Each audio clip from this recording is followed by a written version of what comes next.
எபிரேயர் 9. அன்றியும் முதலாம் உடன்படிக்கையானது ஆராதனைக்கேற்ற முறைமைகளும் பூமிக்குரிய பரிசுத்த ஸ்தலமும் உடையதாய் இருந்தது. எப்படியெனில் ஒரு கூடாரம் உண்டாக்கப்பட்டிருந்தது. அதில் முந்தின பாகத்தில் குத்துவிளக்கும் மேஜையும் தேவ சமூக தப்பங்களும் இருந்தன.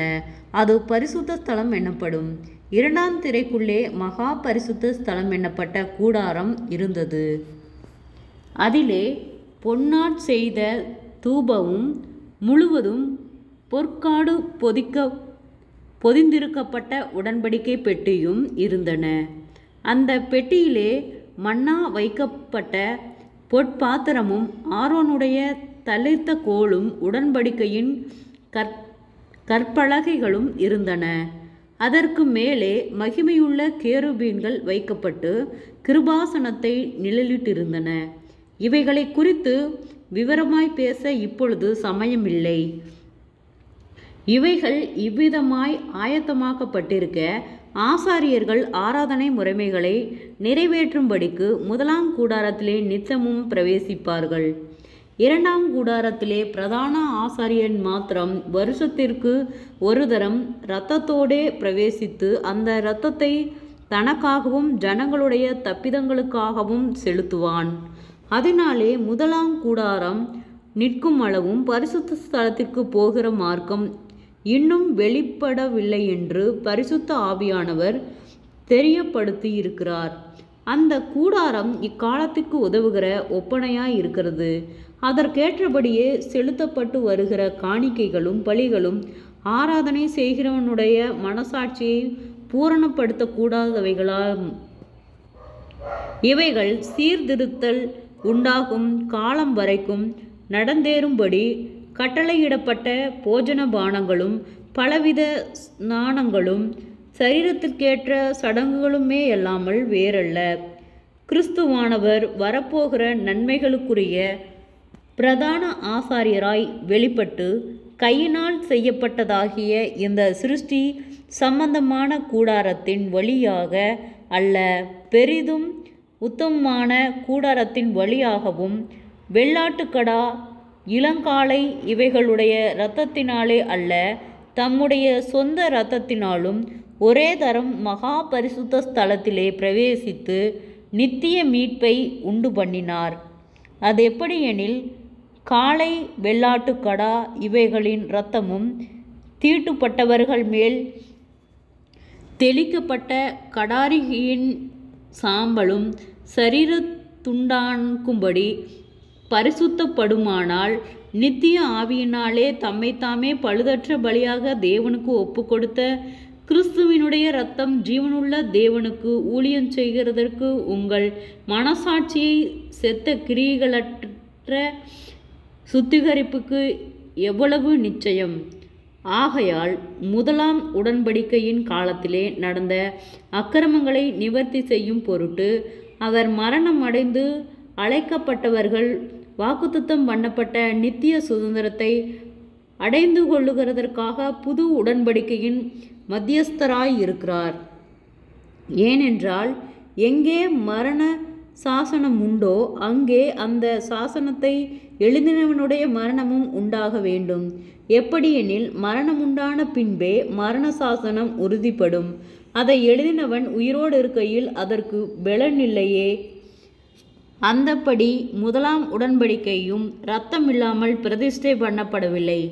எப்படியெனில் மோசே நியாயப்பிரமாணத்தின்படி சகல ஜனங்களுக்குள்ளும் எல்லா கட்டளைகளையும் சொன்ன பின்பு இளங்காளை வெள்ளாட்டுக்கடா இவைகளின் இரத்தத்தை தண்ணீரோடும் சிவப்பான ஆட்டு மயிரோடும் ஈசாப்போடும் கூட எடுத்து புஸ்தகத்தின் மேலும் ஜனங்கள் எல்லார் மேலும் தெளித்து, தேவன் உங்களுக்கு கட்டளையிட்ட உடன்படிக்கையின் இரத்தம் இதுவே என்று சொன்னான்.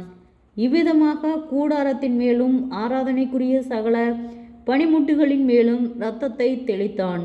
நியாய பிரமாணத்தின்படி கொஞ்சம் குறைய எல்லா இரத்தத்தினாலே சுத்திகரிக்கப்படும். இரத்தஞ்சிந்துதலில் இல்லாமல் மன்னிப்பு உண்டாகாது. ஆதலால் பரலோகத்தில் உள்ளவைகளுக்கு சாயலானவைகள் இப்படிப்பட்ட பலிகளினாலே சுத்திகரிக்கப்பட வேண்டியதாய் இருந்தது. பரலோகத்தில் உள்ளவைகளோ இவைகளிலும் விசேஷித்த பலிகளாலே சுத்திகரிக்கப்பட வேண்டியதாமே. அந்தப்படி மெய்யான பரிசுத்த ஸ்தலத்திற்கு அடையாளமான கையினால் செய்யப்பட்டதாய் இருக்கிற பரிசுத்த ஸ்தலத்திலே கிறிஸ்துவானவர் பிரவேசியாமல் பரலோகத்தில் தானே இப்பொழுது நமக்காக தேவனுடைய சமூகத்தில் பிரதிட்சமாகும்படி பிரவேசித்திருக்கிறார். பிரதான ஆசாரியன் அந்நிய இரத்தத்தோடு வருஷந்தோறும் பரிசுத்த ஸ்தலத்துக்குள் பிரவேசிக்கிறது போல அவர் அநேகந்தரம் தம்மை பலியிடும்படிக்கு பிரவேசிக்கவில்லை. அப்படி இருந்ததானால் உலகம் உண்டானது முதற்கொண்டு அவர் அநேகந்தரம் பாடுபட வேண்டியதாய் இருக்குமே. அப்படி அல்ல, அவர் தம்மை தாமே பலியிடுகிறதினாலே பாவங்களை நீக்கும் பொருட்டாக இந்த கடைசி காலத்தில் ஒரே தரம் வெளிப்பட்டார்.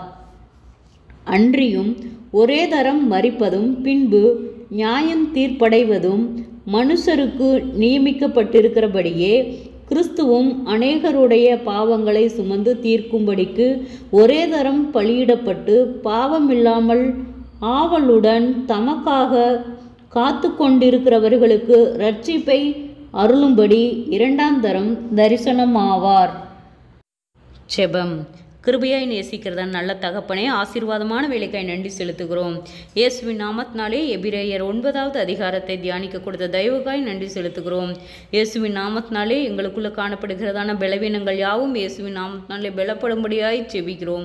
அநேக தடுமாற்றங்கள், போராட்டங்கள், பாடுகள், ஜெபிக்க விடாதபடிக்கு அநேக தடைகள், மன அழுத்தங்கள், சோர்வுகள், நிந்தையான பேச்சுகளுக்கும் கர்த்தர் நீர் எங்களை விலக்கி பாதுகாத்து கொள்ளும். இயேசுவின் நாமத்தினாலே சோர்ந்து போன ஒவ்வொரு இருதயங்களையும் கர்த்தரே பலப்படுத்தும். வியாதிகளோடு பலவீனங்களோடு இருக்கிற ஒவ்வொருவருக்காய் ஜெபிக்கிறோம். அற்புத சுக பலன் ஆரோக்கியத்தை கட்டளையிடும்.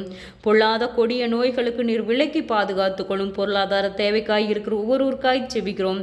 எல்லாருடைய தேவைகளையும் கர்த்தரே சந்தித்து பாதுகாத்து வழி நடத்தும். அவர்கள் மீதம் எடுக்கிறத்தக்கதாக அவர்களுடைய கையின் பிரயாசங்களை ஆசீர்வதியும். பொருளாதார தேவைகள் அனைத்தும் கர்த்தரே சந்திக்கும்படியாய் ஜெபிக்கிறோம். ஆண்டவரே, கடன் பாரத்தோடு இருக்கிற ஒவ்வொருவருக்காய் ஜெபிக்கிறோம். கடன் பார கட்டுகளிலிருந்து கர்த்தர் விடுதலை தாரும். அவர்கள் மீதம் எடுக்கத்தக்கதாக அவர்கள் கையிட்டு செய்கிற வேலைகளிலே ஒரு ஆசீர்வாதத்தை கட்டளையிடும். இயேசுவின் நாமத்தினாலே அவர்கள் கையிட்டு செய்கிற வேலைகளிலே ஆசீர்வாதத்தை கொடுத்து அவர்களை வீண் செலவுகளுக்கும் வீண் பிரயாணங்களுக்கும் கர்த்தர் விலக்கி பாதுகாத்து கொள்ளும். அற்புதங்களை காணும்படி செய்யும். சாட்சியுள்ள பிள்ளைகளாய் வழி நடத்தும். இயேசுவின் நாமத்தினாலே வியாதிகளோடு இருக்கிற ஒவ்வொருவருக்கும் அற்புத சுகத்தையும், கடன் பாரத்தோடு இருக்கிற ஒவ்வொருவருக்கும் கடன் பார கட்டுகளிலிருந்து விடுதலையும் கொடுக்கிற கர்த்தருக்கு நன்றி செலுத்துகிறோம். ஒவ்வொரு வாலிப பிள்ளைகளுக்காய் ஜெபிக்கிறோம். இயேசுவின் நாமத்தினாலே பெற்றோருக்கு கீழ்ப்படுகிற பிள்ளைகளாய் வளர கர்த்தாவே நீர் இரக்கம் பாராட்டும். சமாதானத்தின் தேவன் அடிமைத்தனத்திலிருந்து கர்த்தர் விடுதலையாக்கும். குறைவுகளெல்லாம் கிறிஸ்து இயேசுவுக்குள் மகிமையால் நிறைவாக்கப்படும்படியாக ஜெபிக்கிறோம். ஒவ்வொருவருக்கும் விசேஷித்த ஞானத்தினாலும் பலத்தினாலும் உம்மை அறிகிற அறிவிலே பலப்பட நீர் இரக்கம் பாராட்டும். அநேக சோர்வுகள், பலவீனங்கள், ஆண்டவரே, அந்த கேம்கெல்லாம் அடிமையாகி இருக்கிற ஒவ்வொரு பிள்ளைகளையும் கர்த்தர் விடுதலையாக்கும். தற்கொலை எண்ணங்களுக்கு நேராய் போகிற பிள்ளைகளை கர்த்தர் விடுதலையாக்கும். உம்முடைய வார்த்தையின்படி ஒவ்வொருவரும் பலப்பட நீர் இரக்கம் பாராட்டும். அறியாமை நான் செய்த தவறுகள், பாவங்கள், குறைகள், குற்றங்கள், மீறுதல்கள் யாவையும் கர்த்தர் மன்னியும். இயேசுவின் நாமத்தினாலே உமக்கு கீழ்ப்படிந்து நடக்கிற பிள்ளைகளாய் ஒவ்வொருவரையும் நீர் வழி நடத்தும்படியாய் ஜெபிக்கிறோம். கர்த்தருடைய கரமே ஒவ்வொருவரையும் ஆளுகை செய்யட்டும். இயேசுவின் மூலம் ஜெபங்களும் பிதாவே, ஆமேன்.